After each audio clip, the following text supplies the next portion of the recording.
ओम श्रीकृष्ण परमात्मने नमः।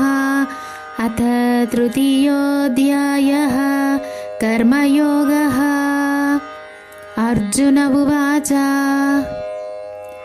ध्यायसि चेत् कर्मणस्ते मता बुद्धिर्जनार्दन तत्किं कर्मणि घोरे मां नियोजयसि केशव।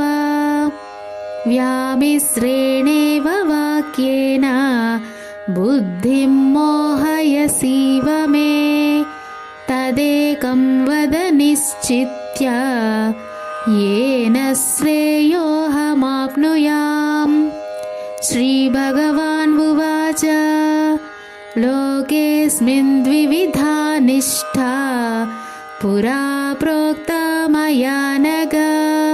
ज्ञानयोगेन साङ्ख्यानां कर्मयोगेन योगिनां। न कर्मणामनारम्भात् नैष्कर्म्यं पुरुषोऽश्नुते न च सन्न्यसनादेव सिद्धिं समधिगच्छति। न हि कश्चित् क्षणमपि जातु तिष्ठत्य कर्मकृत् कार्यते ह्यवसः कर्म सर्वः प्रकृतिजैर्गुणैः। कर्मेन्द्रियाणि संयम्य य आस्ते मनसा स्मरन् इन्द्रियार्थान् विमूढात्मा मिथ्याचारः स उच्यते। यस्त्विन्द्रियाणि मनसा नियम्यारभतेऽर्जुन कर्मेन्द्रियैः कर्मयोगम् असक्तः स विशिष्यते। नियतं कुरु कर्म त्वं कर्म ज्यायो ह्यकर्मणः शरीरयात्रापि च ते न प्रसिद्ध्येद कर्मणः। यज्ञार्थात् कर्मणोऽन्यत्र लोकोऽयं कर्मबन्धनः। तदर्थं कर्म कौन्तेय मुक्तसङ्गः समाचर। सह यज्ञः प्रजा सृष्ट्वा पुरोवाच प्रजापतिः अनेन प्रसविष्यध्वं येषवोऽस्त्विष्टकामधुक्। देवान् भावयतानेन ते देवा भावयन्तु वः परस्परं भावयन्तः श्रेयः परमवाप्स्यथ। इष्टान् भोगान् हि वो देवा दास्यन्ते यज्ञभाविताः तैर्दत्तानप्रदायैभ्यो यो भुङ्क्तेस्तेन एव सः। यज्ञशिष्टासिनः सन्तो मुच्यन्ते सर्वकिल्बिषैः भुञ्जते ते त्वघं पापा ये पचन्त्यात्मकारणात्। अन्नाद् भवन्ति भूतानि पर्जन्यादन्नसम्भवः यज्ञाद् भवति पर्जन्यो यज्ञः कर्म समुद्भवः।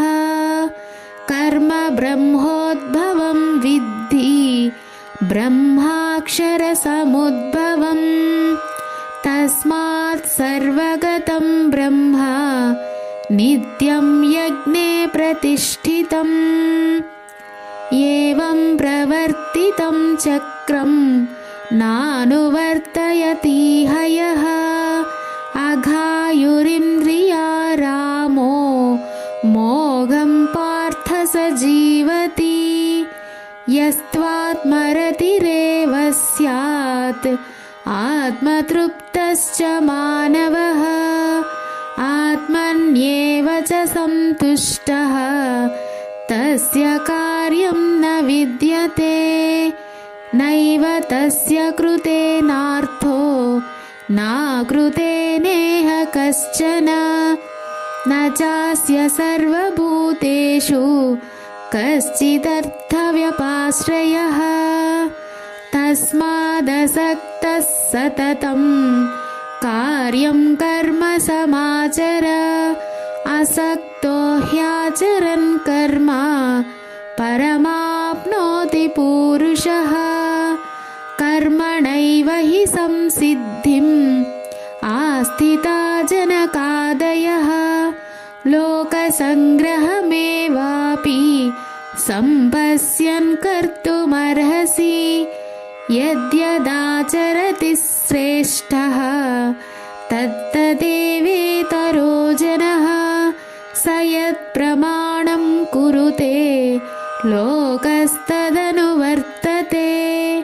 न मे पार्थास्ति कर्तव्यं त्रिषु लोकेषु किंचन नानवाप्तमवाप्तव्यं वर्तयेव च कर्मणि यदि ह्यहं न वर्तेयं जातु कर्मण्यतन्द्रितः मम वर्त्मानुवर्तन्ते मनुष्याः पार्थ सर्वशः उत्सीदेयुरिमे लोका न कुर्यां कर्म चेदहं शङ्करस्य च कर्ता स्याम् उपहन्यामि माः प्रजाः सक्ताः कर्मण्य विद्वांसो यथा कुर्वन्ति भारत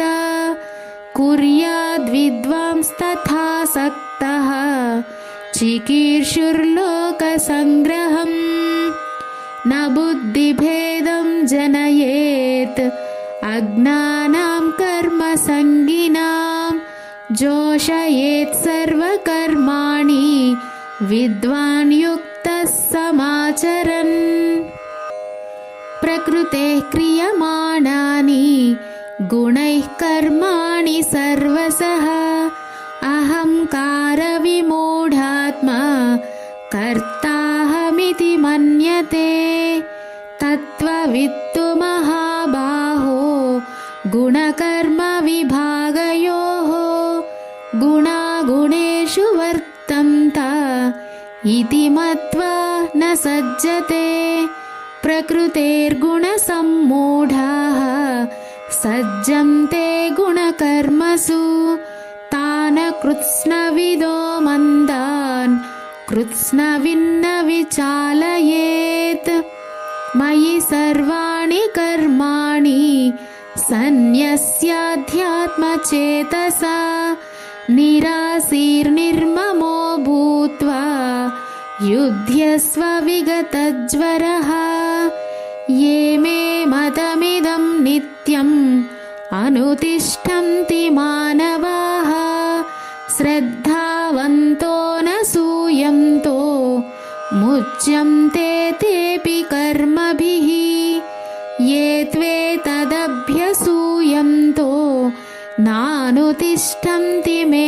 मतम् सर्वज्ञानविमूढांस्तान् विद्धि नष्टान् चेतसः सदृशं चेष्टते स्वस्याः प्रकृते ज्ञानवानपि प्रकृतिं यान्ति भूतानि निग्रहः किं करिष्यति इन्द्रियस्येन्द्रियस्यार्थे रागद्वेषौ व्यवस्थितौ तयोर्नवसमागच्छेत् तौ ह्यस्य परिपन्थिनौ श्रेयान् स्वधर्मो विगुणः परधर्मात् स्वनिष्ठितात् स्वधर्मे निधनं श्रेयः परधर्मो भयावहः अर्जुन उवाच अथ केन प्रयुक्तोऽयं पापं चरति पूरुषः अनिच्छन्नपि वार्ष्णेय बलादिव नियोजितः श्रीभगवान् उवाच काम एष क्रोध एष रजोगुणसमुद्भवः महासेनो महापाप्मा विद्येनमिह वैरिणम् धूमेनाव्रियते वह्निः यथादर्शो मलेन च यथोल्बेनावृतो गर्भः तथा तेनेदमावृतम् आवृतं ज्ञानमेतेन ज्ञानिनो नित्यवैरिणा कामरूपेण कौन्तेय दुष्पूरेण नलेन च इन्द्रियाणि मनोबुद्धिः अस्याधिष्ठानमुच्यते एतैर्विमोहयत्येष ज्ञानमावृत्य देहिनम् तस्मात् त्वमिन्द्रियाण्यादौ नियम्य भरतर्षभ पाप्मानं प्रजहिह्येनं ज्ञानविज्ञाननाशनम् इन्द्रियाणि पराण्याहुः इन्द्रियेभ्यः परं मनः मनसस्तु परा बुद्धिः यो बुद्धेः परतस्तु सः एवं बुद्धेः परं बुद्ध्वा संस्तभ्यात्मानमात्मना जहि शत्रुं महाबाहो कामरूपं दुरासदम्। ॐ तत्सदिति श्रीमद्भगवद्गीतासु उपनिषत्सु ब्रह्मविद्यायां योगशास्त्रे श्रीकृष्णार्जुनसंवादे कर्मयोगो नाम तृतीयोऽध्यायः। सर्वं శ్రీకృష్ణార్పణమస్తు। అన్ని ప్రాణులు తమ తమ ప్రకృతి సిద్ధమైన స్వాభావిక లక్షణంచే ఏదో ఒక పని చేస్తూనే ఉంటాయని, మరియు ఎవ్వరూ కూడా ఒక్క క్షణం కూడా కర్మలు చేయకుండా ఉండలేరు అని ఈ అధ్యాయంలో శ్రీకృష్ణుడు వివరిస్తున్నాడు. అర్జునుడు ఇలా పలికెను, ఓ జనార్దన, జ్ఞానం అనేది కర్మ కంటే శ్రేష్టమైనదైతే మరి నన్ను ఈ ఘోరమైన యుద్ధం ఎందుకు చేయమంటున్నావు? నీ అస్పష్టమైన ఉపదేశంతో నా బుద్ధి అయోమయంలో పడిపోయింది. దేని వలన అయితే నాకు అత్యుత్తమమైన శ్రేయస్సు కలుగుతుందో దయచేసి ఆ ఒక్క మార్గాన్ని వివరంగా తెలుపుము అని కోరెను.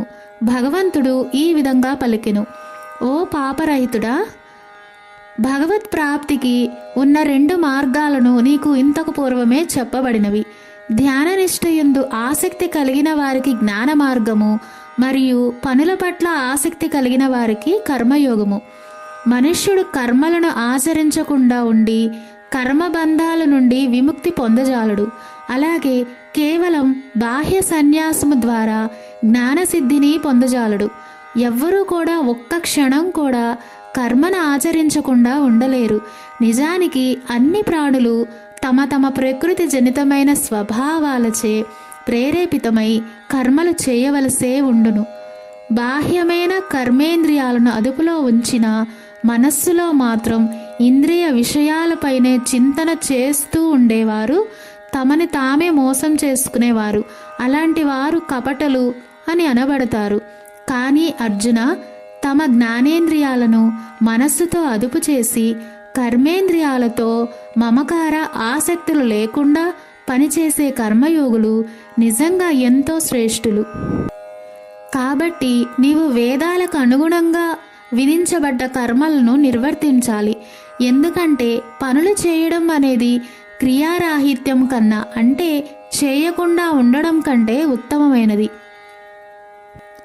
పనులను ఒక యజ్ఞంలాగా భగవదర్పితంగా చేయాలి, లేదా ఆ పనులు మనలను ఈ జగత్తులో కర్మబంధంలో నెట్టివేస్తాయి. కాబట్టి ఓ కుంతిపుత్రుడా, నీకు నిర్దేశించబడిన విధులను వాటి ఫలితాలపై ఆసక్తి లేకుండా ఈశ్వర తృప్తి కోసం నిర్వర్తించు. సృష్టి ప్రారంభంలో బ్రహ్మదేవుడు మానవ జాతిని వాటి విధులతో పాటుగా సృష్టించి ఇలా చెప్పాడు, ఈ యజ్ఞాలను ఆచరించడం ద్వారా వర్ధిల్లండి. మీరు సాధించాలనుకున్న వాటన్నింటినీ అవే మీకు ప్రసాదిస్తాయి. మీ యజ్ఞముల చేత దేవతలు ప్రీతి చెందుతారు. దేవతల మనుష్యుల పరస్పర సహకారం వలన అందరికీ గొప్ప శ్రేయస్సు సౌభాగ్యము కలుగుతుంది. యజ్ఞాలు చేయటం వల్ల తృప్తి చెందిన దేవతలు జీవిత నిర్వహణకు అవసరమైన అన్నింటినీ ప్రసాదిస్తారు. తమకు ఇవ్వబడిన దానిని తిరిగి నివేదించకుండా తామే అనుభవించేవారు నిజానికి దొంగలే. యజ్ఞంలో ముందుగా నివేదించగా మిగిలిన ఆహారమునే భుజించే ఆధ్యాత్మిక చింతన గల సత్పురుషులు సర్వ పాపాల నుండి విముక్తులవుతారు.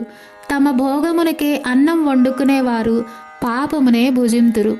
సమస్త జీవులు ఆహారం మీదనే ఆధారపడి జీవిస్తాయి మరియు వర్షముల వలన ఆహారం ఉత్పన్నమవుతుంది. యజ్ఞములు చేయడం వల్ల వానలు కురుస్తాయి మరియు నిర్దేశించబడిన కర్మములు ఆచరణతోటే యజ్ఞము జనిస్తుంది. మానవుల విహిత కర్మలు వేదములలో చెప్పబడ్డాయి మరియు వేదములు స్వయంగా ఆ భగవంతుని నుండే వ్యక్తమయ్యాయి. కాబట్టి సర్వవ్యాపి అయిన భగవంతుడు నిత్యము యజ్ఞ కార్యాల్లో స్థితుడై ఉంటాడు. వేదములచే నిర్దేశించబడిన ఈ యజ్ఞ చక్రంలో తన బాధ్యతను నెరవేర్చని వారు పాపులు. వారు తమ ఇంద్రియ భోగముల కోసమే జీవిస్తారు. అట్టి వారి జీవితము వ్యర్థము. కానీ ఎవరైతే ఆత్మయందే రమిస్తూ జ్ఞానోదయులై ఆత్మయందే సంతుష్టులుగా ఉంటారో వారికి ఎట్టి కర్తవ్యము ఉండదు. ఇటువంటి ఆత్మజ్ఞానులైన వారు తమ విధులను చేయటం వలన కానీ చేయకపోవటం వలన కానీ వారికి వచ్చేది కానీ పోయేది కానీ ఏమీ ఉండవు. తమ స్వార్థ ప్రయోజనం కోసం వారు ఇతర జీవుల మీద ఆధారపడవలసిన అవసరమూ లేదు. కాబట్టి మమకారాసక్తులను విడిచిపెట్టి ఆసక్తి రహితుడవై నీ పనులను ఒక కర్తవ్యంలాగా నిర్వహించుము. ఎలాగనగా కర్మఫలములపై ఆసక్తి లేకుండా పనిచేయడం వలన మానవుడు పరమాత్మను చేరుకోగలడు. తమ ధర్మాలను నిర్వర్తించడం ద్వారానే జనక మహారాజు వంటి వారు సిద్ధిని పొందినారు. ప్రపంచానికి ఒక చక్కటి ఆదర్శం చూపటానికి నీవు కూడా నీ కర్తవ్య నిర్వహణ చేయాలి. గొప్పవారు చేసే పనులను సామాన్య జనులు అనుకరిస్తారు. వారు నెలకొల్పిన ప్రమాణాన్నే ప్రపంచమంతా అనుసరిస్తారు. ఈ 3 లోకాల్లో నాకు చేయవలసిన కర్తవ్యం ఏమీ లేదు అర్జున. నాకు పొందవలసింది ఏమీ లేదు, సాధించవలసింది లేదు. అయినా నేను చేయవలసిన విధులను చేస్తూనే ఉంటాను. నేను నా విహిత కర్మలను జాగ్రత్తగా చేయనిచో ఓ పార్థ, అందరు మనుష్యులు నా దారినే అన్ని విధాలుగా అనుసరిస్తారు. నేను నా కర్తవ్యములను చేయకపోతే ఈ సమస్త లోకాలు నాశనమవుతాయి. జరిగే అల్లకల్లోలానికి నేనే బాధ్యుడనవుతాను మరియు మానవ జాతికి శాంతి లేకుండా అవుతుంది. అజ్ఞానులు కర్మఫలాల యందు ఆసక్తి మమకారంతో తమ విధులను నిర్వర్తించినట్లుగా ఓ భరతవంశీయుడా, జ్ఞానులు కూడా జనులకు సరి అయిన మార్గదర్శకం చేయడం కోసం తమ కర్మలను ఆచరించాలి. కర్మలను ఆచరించకుండా ప్రేరేపించడం ద్వారా ఫలాసక్తితో కర్మలను చేసే అజ్ఞానుల బుద్ధిని జ్ఞానులు భ్రమకు గురి చేయరాదు. బదులుగా జ్ఞానోదయ స్థితిలో తమ విధులను నిర్వర్తిస్తూ అజ్ఞానులకు కూడా విహిత కర్మలను చేయడానికి స్ఫూర్తినివ్వవలెను. అన్ని కార్యములు కూడా ప్రకృతి త్రిగుణాల ద్వారానే చేయబడును. ఓ అర్జున, జ్ఞానులు ప్రకృతి గుణములు మరియు కర్మ నుండి జీవాత్మను వేరుగా చూస్తారు. గుణముల ప్రవృత్తిచే భ్రమకు లోనైన వారు వారి కర్మఫలముల యందు ఆసక్తులవుతారు. కానీ ఈ సత్యములను అర్థం చేసుకున్న జ్ఞానులు ఇది తెలియని అజ్ఞానులను కలవరపరచరాదు. అన్ని కార్యములను నాకు అర్పితముగా చేసి పరమేశ్వరుడైన నాయందే నిరంతరం నీ ధ్యాస ఉంచుము. ఆశ స్వార్థ చింతన విడిచి మానసిక శోకము వీడినవాడై అర్జున యుద్ధం చేయి. పూర్తి శ్రద్ధ విశ్వాసంతో అసూయ లేకుండా నా ఈ బోధనలను పాటించేవారు కర్మబంధముల నుండి విముక్తులవుతారు. కానీ జ్ఞానం లేక మరియు విచక్షణ లోపించి నా ఈ బోధనలో లోపాలు వెతికేవారు ఈ సిద్ధాంతాలను నిర్లక్ష్యం చేసి తమ భ్రష్టత్వాన్ని తామే కోరి తెచ్చుకుంటారు. వివేకవంతులు కూడా తమ ప్రకృతి స్వభావం అనుసరించి పనులు చేస్తారు. అన్ని ప్రాణులు తమ తమ సహజ ప్రవృత్తికి అనుగుణంగా నడుచుకుంటారు. దీన్ని నిగ్రహించడం వల్ల ఏమి ప్రయోజనం? ఇంద్రియాలు సహజంగానే ఇంద్రియ భోగాలపై రాగద్వేషములు కలిగి ఉంటాయి, కానీ వాటికి వశము కాకూడదు. ఎందుకంటే ఇవే మనకు ప్రతిబంధకములు మరియు శత్రువులు. ఇతరుల ధర్మాన్ని చక్కగా చేయడం కన్నా లోపాలతో కూడి ఉన్నా సరే తన సహజ ధర్మాన్ని నిర్వర్తించడమే అత్యుత్తమము. నిజానికి స్వధర్మాన్ని నిర్వర్తించడంలో మరణించినా మంచిదే, కానీ ఇతరుల మార్గం అనుసరించడం ప్రమాదకరమైనది. అర్జునుడు ఇలా అడిగాడు, ఓ శ్రీకృష్ణ, ఎందుకు ఒక వ్యక్తి అయిష్టంగా అయినా బలవంతంగా ఏదో శక్తి చేయించినట్లు పాప పనులు చేయటానికి ప్రేరేపింపబడతాడు? సర్వోన్నత భగవంతుడు ఇలా పలికెను, రజోగుణము నుండి ఉత్పన్నమయ్యే కామమే తదుపరి క్రోధముగా పరిణామం చెందుతుంది. దీనిని లోకంలో సర్వనాశనం చేసే పాపిష్టిదాన్నిగా తెలుసుకొనుము. నిప్పు పొగచే కప్పబడినట్లుగా, అద్దం దుమ్ముచే మసకబారినట్లుగా, గర్భాశయముచే భ్రూణ శిశువు ఆశ్చాదింపబడ్డట్టుగా ఒక వ్యక్తి యొక్క జ్ఞానము కామముచే కప్పివేయబడుతుంది. అత్యంత వివేకవంతుల జ్ఞానం కూడా ఎప్పటికీ తృప్తి పరవరాని కోరికల రూపంలో ఉన్న శత్రువుచే కప్పివేయబడుతుంది. ఇది ఎన్నటికీ తీరదు మరియు అగ్ని వలె మండుతూనే ఉంటుంది. ఇంద్రియాలు, మనస్సు, బుద్ధి ఇవి కోరికల మూలస్థానమని చెప్పబడుతుంది. వాటి ద్వారా అది వ్యక్తి జ్ఞానాన్ని మరుగుపరుస్తుంది మరియు జీవాత్మని భ్రమకు గురి చేస్తుంది. కాబట్టి ఓ అర్జున, మొదట్లోనే ఇంద్రియాలను నియంత్రణలోనికి తెచ్చి జ్ఞాన విజ్ఞానాలను నశింపజేసే ఈ పరమ పాపిష్టి కామము అనే శత్రువును నిర్మూలించుము. స్థూల శరీరం కన్నా ఇంద్రియాలు ఉన్నతమైనవి, ఇంద్రియాల కన్నా మనస్సు ఉన్నతమైనది, మనస్సు కన్నా బుద్ధి ఉన్నతమైనది మరియు బుద్ధి కన్నా మరింత ఉన్నతమైనది ఆత్మ. ఈ విధంగా జీవాత్మ అనేది భౌతికమైన బుద్ధి కన్నా ఉన్నతమైనది అని తెలుసుకొని, ఓ అర్జున, నీ నిమ్న అస్తిత్వాన్ని నీ ఉన్నత అస్తిత్వంచే వశపరుచుకొనుము మరియు కామమనే బలీయమైన శత్రువును సంహరింపుము.